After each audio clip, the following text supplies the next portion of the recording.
هەرچەندە زۆربەی نیشانە و ئاماژەکان ئەوە دەردەخەن ئەمساڵ لە دەڤەری گەرمیان وشکە ساڵی دەبێت، بەڵام تا ئێستا لەلایەن یەکە ئیداریەکان و لایەنی پەیوەندیدار لە حکوومەتی هەرێم ڕانەگەیەنراوە.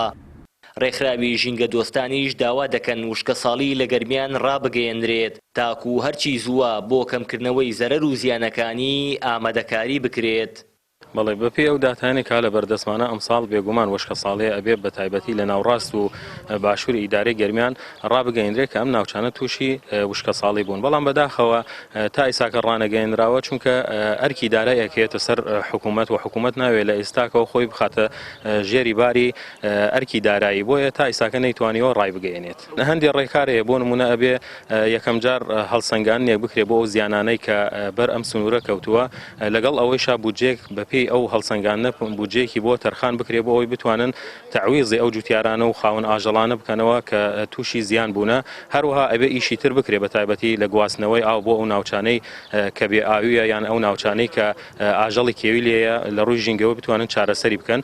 وتەبێژی ئیداری گەرمیانیش ڕای دەگەیەنێت چاوەڕوانی بڕیاری وەزارەتی کشتوکاڵ دەکەن بۆ ڕاگەیاندنی وشکە ساڵی، دواتر پلان و ڕێکاری تایبەتیان دەبێت بۆ ڕوبەڕووبوونەوەی مەترسیەکانی وشکە ساڵی. دیارە ئێمە وەکو باسم کرد ئێمە چاوەڕێی بڕیاری وەزارەتی کشتوکاڵ و سەرچاوەکانی حکوومەتی کوردستانەکەین کە کەناڵێکی ڕسمی حکوومەتە. هەر کاتێک وەزارەتی کشتوکاڵ بە ڕسمی وشکە ساڵی ڕاگەیان حتمما نوێش و کاتەوەکو ئیدارەی گەرمیان بەرنامە و پلانی خۆمانە بێ بۆ مەبەستە.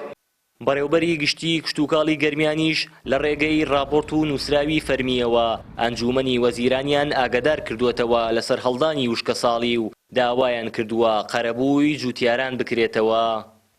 بەداخەوە بە پێی پێشبینەکان و بەدووە داچوونەکانمان ئێمە دانەوێڵەکانی گەرمیان ستا هەفتای لە ناوچووە و بەپێی ئەو ئامارانش کە و پێشبینیانەی کە بارانبارینی داهاتوو زۆر کەمە، بۆیە ئەبێ ئێمە وەکو بەڕێبەرایەتی گشتی گەرمیان بە دوواداچوونمان کردووە و هەوڵیشمانداوە بۆ ئەوی لەگەڵایەنە پەیوەندیدارەکانە ئیش بکەین لەسەر ئەو وشکە ساڵێکە لە ماوەکانی داهاتوودا دێتە ڕێمان. بەڵام ئێمە راپۆرتمان داوەتە ئیدارەی گەرمیان و وەزارەتی کشتوکاڵ و ئەنجومەنی پارێزگاشمان لێ ئاگادار کردوەوە کە دەبێ حکوومەتی هەرێم وەکو ئەنجومەنی وەزیران بێتە سەرخەت و بڕەبودجەیەکی بەپەلە بۆ گەرمیان دابین بکات بۆ کڕینی ئالیکی ئاژەڵ و کڕینی بنەتۆ بۆ جوتیارانی سنوورەکەمان بۆ قەرەبووکردنەوەی ئەو جوتیارانەی کە دانەوێڵەکانیان لە ناوچۆوە بۆ ئەوەی بنەتۆیان هەبێ بۆ وەرزی داهاتوو. ساڵانە لە دەڤەری گەرمیان 320 بۆ 360 هزار دۆنم زەوی بەگەنم و جۆ لەلایەن نزیکەی 5500 جوتیارەوە دادەچێنرێت، بەڵام لەو ڕێژەیە ئەمساڵ نزیکەی 160 هزار دۆنم زەوی دەیمی داچێنراو بە دانەوێڵە مەترسی لە ناوچوونیان لەسرە و 700 هزار سەر ئاژەڵیش بەهۆی نەبوونی لەوەڕەوە تووشی کەم ئاریکی دەبنەوە.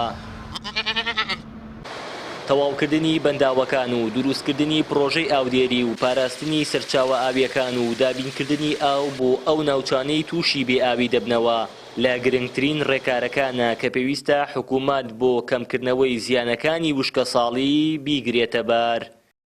هاوار محەممەد، کەناڵی پەیام، گەرمیان.